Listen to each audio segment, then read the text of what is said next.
Hi all, അസ്സലാമു അലൈക്കും. Welcome back to Silnas kitchen. ഇന്നത്തെ റെസിപ്പി നല്ല ടേസ്റ്റി ആയിട്ടുള്ള ഒരു അടിപൊളി പലഹാരത്തിൻ്റെ റെസിപ്പിയാണ്. ബ്രേക്ക്ഫാസ്റ്റ് ആയിട്ടോ സ്നാക്സ് ആയിട്ടോ കഴിക്കാൻ പറ്റിയ നല്ലൊരു പലഹാരത്തിൻ്റെ റെസിപ്പിയാണിത്. ഈ വീഡിയോ സ്കിപ്പ് ചെയ്യാതെ മുഴുവനായിട്ടും കണ്ടേക്കണേ, എന്നാൽ മാത്രമേ ഈ റെസിപ്പി എങ്ങനെയാണ് തയ്യാറാക്കുന്നത് എന്നുള്ളത് മനസ്സിലാവുള്ളൂ. റെസിപ്പിയിലോട്ട് കിടക്കുന്നതിന് മുമ്പായി എൻ്റെ ചാനൽ ആദ്യമായിട്ട് കാണുന്നവരാണെങ്കിൽ പ്ലീസ് ഒന്ന് സബ്സ്ക്രൈബ് ചെയ്തേക്കണേ.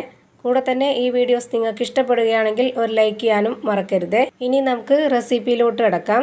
അപ്പോൾ ആദ്യം തന്നെ ഈ ഒരു റെസിപ്പി തയ്യാറാക്കാനായിട്ട് 250 ഗ്രാം കപ്പിൻ്റെ അളവിൽ 2 കപ്പ് ഗോതമ്പ് പൊടിയാണ് ഈ ഒരു ബൗളിലേക്ക് ഇട്ട് കൊടുക്കുന്നത്. ഇത് ഗോതമ്പ് പൊടിയിൽ മാത്രമല്ല മൈദാമാവിലും തയ്യാറാക്കിയെടുക്കാം. ഇനി ഇതിലേക്ക് വേണ്ടത് ഒട്ടും തന്നെ പുളിയില്ലാത്ത നല്ല കട്ടി തൈരാണ്.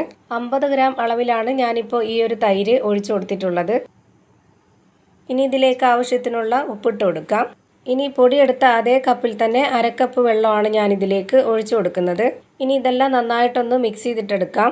ഇനി ഈ മാവ് ചപ്പാത്തിക്കൊക്കെ കുഴക്കുന്ന പോലെ നന്നായിട്ട് കുഴച്ചെടുക്കാനുള്ളതാണ്. അതുകൊണ്ട് തന്നെ നമുക്കിതിലേക്ക് നോക്കിയിട്ട് വേണം വെള്ളം ഒഴിച്ചു കൊടുക്കാൻ. ഇതുപോലെ നന്നായിട്ട് യോജിപ്പിച്ചെടുത്തതിന് ശേഷം ഇതിലേക്ക് വെള്ളം പോരാ എന്നുണ്ടെങ്കിൽ കുറച്ചുകൂടി വെള്ളം ഒഴിച്ചു കൊടുക്കാം. ഇപ്പോൾ ഇതിൽ കുറച്ചുകൂടി വെള്ളം ആവശ്യമുണ്ട്. ഞാനിതിലേക്ക് ഒരു 1/4 കപ്പ് അളവിലും കൂടി വെള്ളം ഒഴിച്ചു കൊടുത്തിട്ടുണ്ട്. ഇത്രയും മതി. ഇനി ഇത് നല്ല പോലെ ഒന്ന് കുഴച്ചെടുക്കുന്നുണ്ട്. ഇതുപോലെ കുഴച്ചെടുക്കുന്ന സമയത്ത് നമുക്ക് വേണമെന്നുണ്ടെങ്കിൽ കുറച്ച് ഓയിലോ അല്ലാന്നുണ്ടെങ്കിൽ എണ്ണയോ ഒഴിച്ചു കൊടുത്തിട്ട് നന്നായിട്ട് ഇതുപോലെ ഒന്ന് കുഴച്ചെടുക്കാം. ഞാനിപ്പോൾ ഈ മാവ് ഈ ബൗളിൽ തന്നെ വെച്ചിട്ടാണ് നന്നായിട്ട് കുഴച്ച് റെഡിയാക്കി എടുക്കുന്നത്. നിങ്ങൾക്ക് വേണമെന്നുണ്ടെങ്കിൽ കൗണ്ടർ ടോപ്പിലേക്കോ അല്ലാന്നുണ്ടെങ്കിൽ വലിയൊരു പാത്രത്തിലേക്കോ വെച്ച് നല്ല പോലെ ഇതുപോലെ കുഴച്ച് റെഡിയാക്കി എടുക്കാവുന്നതാണ്. ഇപ്പോൾ ഞാൻ ഈ മാവ് നന്നായിട്ട് കുഴച്ചെടുത്തിട്ടുണ്ട്. ഇനി ഇത് മാറ്റി വെച്ചേക്കാം. ഇനി അടുത്തതായിട്ട് സ്റ്റവിലേക്ക് ഒരു പാൻ വെച്ച് കൊടുത്തിട്ടുണ്ട്. ഫ്ലെയിം ഓൺ ആക്കിയിട്ട് അതിലേക്ക് കുറച്ച് എണ്ണ കൂടി ഒഴിച്ചു കൊടുത്തതിന് ശേഷം ഇതിലേക്ക് ഒരു ചെറിയ കഷ്ണം ഇഞ്ചിയും 3-4 അല്ലി വെളുത്തുള്ളിയും ചതച്ചെടുത്തതാണ് ഇതിലേക്ക് ഇട്ട് കൊടുത്തിട്ടുള്ളത്. വെളുത്തുള്ളിയും ഇഞ്ചിയും ഈ എണ്ണയിൽ കിടന്നൊന്ന് ചൂടായി വരട്ടെ. വെളുത്തുള്ളിയും ഇഞ്ചിയും ഇതുപോലെ നന്നായിട്ട് മൂപ്പിച്ചെടുത്തതിന് ശേഷം ഇനി ബാക്കിയുള്ള ഇൻഗ്രീഡിയൻസുകളെല്ലാം ഇട്ട് കൊടുക്കാം. അപ്പോൾ നമുക്ക് കഴിക്കാനായിട്ട് ഒരു പ്രത്യേക ടേസ്റ്റാണ്. ഞാനിപ്പോൾ ഇതിലേക്ക് ഇട്ട് കൊടുക്കുന്നത് വലിയൊരു സവോള ഈ ഒരു രീതിയിൽ കട്ട് ചെയ്തെടുത്തിട്ടുള്ളതാണ്. എല്ലാ ഇൻഗ്രീഡിയൻസും ഇതുപോലെ തന്നെ ചെറുതായിട്ടാണ് കട്ട് ചെയ്തെടുത്തിട്ടുള്ളത്. ഇങ്ങനെ ആകുമ്പോഴത്തേക്ക് മസാലയൊക്കെ ഇതിലേക്ക് നല്ലപോലെ പിടിക്കുകയും ചെയ്യും, പെട്ടെന്ന് തന്നെ വെന്ത് കിട്ടുകയും ചെയ്യും. ഇനി ഞാനിതിലേക്ക് ഇട്ട് കൊടുക്കുന്നത് ഒരു പകുതി കോളിഫ്ലവർ ഇതുപോലെ പൊടിയായിട്ട് അരിഞ്ഞിട്ടുള്ളതാണ്. കോളിഫ്ലവർ ഇഷ്ടമല്ലാത്തവർക്ക് ഇഷ്ടമുള്ള ഏതെങ്കിലും വെജിറ്റബിൾസ് ചേർത്ത് കൊടുക്കാം. ഇനി ഇതിലേക്ക് ഇട്ട് കൊടുക്കുന്നത് 2 തക്കാളിയും ഒരു പകുതി ക്യാപ്സിക്കവും കട്ട് ചെയ്തെടുത്തിട്ടുള്ളതാണ്. അടുത്തതായി ഇതിലേക്ക് 2 പച്ചമുളക് കട്ട് ചെയ്തതും കൂടി ഇട്ട് കൊടുക്കാം. ഇനി ഇതിലേക്ക് കുറച്ച് കറിവേപ്പില കൂടി ഇട്ട് കൊടുക്കാം. അടുത്തതായി ഇനി ഇതിലേക്ക് പൊടികളാണ് ഇട്ട് കൊടുക്കുന്നത്. ആദ്യം ഒരു നുള്ള് മഞ്ഞൾപ്പൊടിയാണ് ഇതിലേക്ക് ഇട്ട് കൊടുക്കുന്നത്. ഇനി ഇതിലേക്കൊരു 1/4 സ്പൂൺ പെരിഞ്ജീരകപ്പൊടിയും 1/2 സ്പൂൺ കുരുമുളക് പൊടിയും ഒരു നുള്ള് ഗരം മസാലപ്പൊടി കൂടി ഇട്ട് കൊടുക്കാം. ഇനി ഇതിലേക്ക് 1 സ്പൂൺ അളവിൽ കാശ്മീരി മുളക് പൊടിയാണ് ഇട്ട് കൊടുക്കുന്നത്. എരിവൊക്കെ ഓരോരുത്തരുടെ ഇഷ്ടാനുസരണം കൂട്ടിയും കുറച്ചൊക്കെ ഇട്ട് കൊടുക്കാം. ഇനി ഇതിലേക്ക് ആവശ്യത്തിനുള്ള ഉപ്പിട്ട് കൊടുക്കാം. ഇനി ഇതെല്ലാം കൂടി നന്നായിട്ടൊന്ന് ഇളക്കി യോജിപ്പിച്ചെടുക്കാം. ഇനി ഇതെല്ലാം ഒന്ന് വെന്ത് വരാൻ വേണ്ടി ഒരു 2 മിനിറ്റ് നേരം അടച്ചു വെച്ചൊന്ന് വേവിച്ചെടുക്കാം. 2 മിനിറ്റ് നേരത്തെ വേവ് മതിയാവും. കാരണം ഇതെല്ലാം പൊടിയായിട്ട് അരിഞ്ഞതുകൊണ്ട് പെട്ടെന്ന് തന്നെ വെന്ത് കിട്ടിയിട്ടുണ്ട്. ഇത്രയും വെന്താൽ മതി. ഈ ഒരു പരുവാണ് കറക്റ്റ് പരുവം. ഇനി ഇതിലേക്ക് ഇട്ട് കൊടുക്കുന്നത് കോഴിമുട്ടയാണ്. ഞാനൊരു 5 കോഴിമുട്ട പുഴുങ്ങിയതിന് ശേഷം ഇതുപോലെ കട്ട് ചെയ്തെടുത്തിട്ടാണ് ഇതിലേക്ക് ഇട്ട് കൊടുക്കുന്നത്.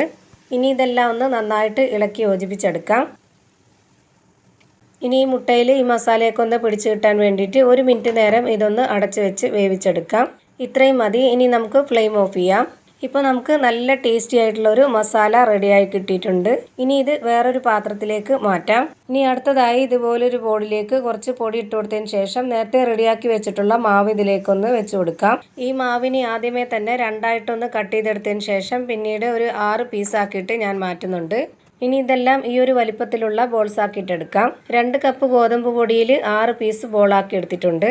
നിങ്ങളുടെ ഇഷ്ടത്തിനനുസരിച്ച് ഇതിൻ്റെ എണ്ണവും വലിപ്പവും ഒക്കെ കൂട്ടിയും കുറച്ചും എടുക്കാം. ഇനി ഇതിൽ നിന്നും ഒരു ബോൾസ് എടുത്തൊന്ന് പരത്തിയെടുക്കണം. അതിനായിട്ട് ഞാൻ ഈ ബോളിലേക്ക് കുറച്ച് പൊടി ഇട്ട് കൊടുക്കുന്നുണ്ട്. ഒരുപാട് പരത്തണ്ട, ഈ ഒരു വലിപ്പത്തിൽ പരത്തിയെടുത്താൽ മതി. ഇനി ഇതിലേക്ക് നേരത്തെ റെഡിയാക്കി വെച്ചിട്ടുള്ള കൂട്ട് കുറച്ച് വെച്ച് കൊടുക്കുന്നുണ്ട്. ശേഷം ഈ മാവ് ഇതുപോലെ എല്ലാ ഭാഗവും ഒന്ന് കൂട്ടി പിടിച്ചതിന് ശേഷം ഇത് പുറത്തോട്ട് പോവാതിരിക്കാൻ വേണ്ടിയിട്ട് നന്നായിട്ടൊന്ന് ഒട്ടിച്ച് വെച്ച് കൊടുക്കുക. ഇനി ഇത് നല്ലൊരു ഷേപ്പിലിരിക്കാൻ വേണ്ടി ഇതുപോലെ ഒന്ന് കറക്കി കൊടുക്കുന്നുണ്ട്. ഇപ്പോൾ ഞാനിതാ ഇതുപോലൊരു ഷേപ്പിലാക്കി എടുത്തിട്ടുണ്ട്. ഇതേപോലെ തന്നെ എല്ലാം റെഡിയാക്കി എടുത്തതിന് ശേഷം ഇനി ഒരു പാൻ സ്റ്റൗവിലേക്ക് വെച്ച് ഫ്ലെയിം ഓൺ ആക്കിയതിന് ശേഷം അതിൽ കുറച്ച് എണ്ണ ഒഴിച്ചു കൊടുത്തിട്ട് എണ്ണ നന്നായിട്ടൊന്ന് ചൂടായിട്ട് വരുമ്പോൾ ഇതിലേക്ക് ഒരു 3 എണ്ണമാണ് ഞാൻ ഇതിലേക്ക് ഇട്ട് കൊടുക്കുന്നത്. ഇനി ഇതൊന്ന് ഫ്രൈ ചെയ്തെടുക്കാം. ഈ റെസിപ്പിക്ക് ഒരുപാട് എണ്ണ കുടിക്കുകയൊന്നുമില്ല, അതുകൊണ്ട് ആ ഒരു പേടി വേണ്ട. ഇപ്പോൾ ഇതിൻ്റെ ഒരു സൈഡ് വെന്ത് കിട്ടിയിട്ടുണ്ട്. ഇനി ഇതൊന്ന് തിരിച്ചിട്ട് കൊടുക്കാം. അതുപോലെ തന്നെ ഇത് ഹൈ ഫ്ലെയിമിലിട്ടിട്ട് വേവിച്ചെടുക്കരുത്, ലോ ടു മീഡിയം ഫ്ലെയിമിലിട്ടിട്ട് വേണം ഇത് വേവിച്ചെടുക്കാനായിട്ട്. ഇതിൻ്റെ അകമൊക്കെ വെന്ത് കിട്ടണമെന്നുണ്ടെങ്കിൽ കുറച്ച് സമയം എടുക്കും. അതുകൊണ്ട് തന്നെ ഇത് ലോ ടു മീഡിയം ഫ്ലെയിമിലിട്ടിട്ട് വേവിക്കുന്നതാണ് നല്ലത്. ഫ്ലെയിം കൂട്ടി വെച്ച് കൊടുത്താൽ ചിലപ്പം പെട്ടെന്ന് പുറം ഭാഗം പെട്ടെന്ന് കരിഞ്ഞു പോവുകയും ചെയ്യും, അകമൊന്നും വെന്ത് കിട്ടുകയില്ല. ഇതുപോലെ തിരിച്ചും മറിച്ചൊക്കെ ഇട്ട് കൊടുത്തിട്ട് വേണം ഇത് വേവിച്ചെടുക്കാനായിട്ട്. ഇപ്പോൾ ഇതിൻ്റെ 2 സൈഡും വെന്ത് കിട്ടിയിട്ടുണ്ട്. ഇനി ഇത് എണ്ണയിൽ നിന്നും കോരി മാറ്റാം. ഇതേപോലെ തന്നെ എല്ലാം ഞാൻ ഫ്രൈ ചെയ്ത് മാറ്റിയിട്ടുണ്ട്. അപ്പോൾ നമ്മുടെ നല്ല ടേസ്റ്റി ആയിട്ടുള്ള ഒരു അടിപൊളി പലഹാരത്തിൻ്റെ റെസിപ്പി ഇവിടെ റെഡി ആയിട്ടുണ്ട്. ഇത് സ്നാക്സ് ആയിട്ടോ ബ്രേക്ക്ഫാസ്റ്റ് ആയിട്ടോ എങ്ങനെ വേണമെങ്കിലും കഴിക്കാൻ പറ്റും. അപ്പോൾ ഇത്രയേ ഉള്ളൂ ഇന്നത്തെ റെസിപ്പി ഇഷ്ടമായാൽ ലൈക്ക് ചെയ്യാനും കമൻറ്റ് ചെയ്യാനും ഷെയർ ചെയ്യാനും മറക്കരുത്.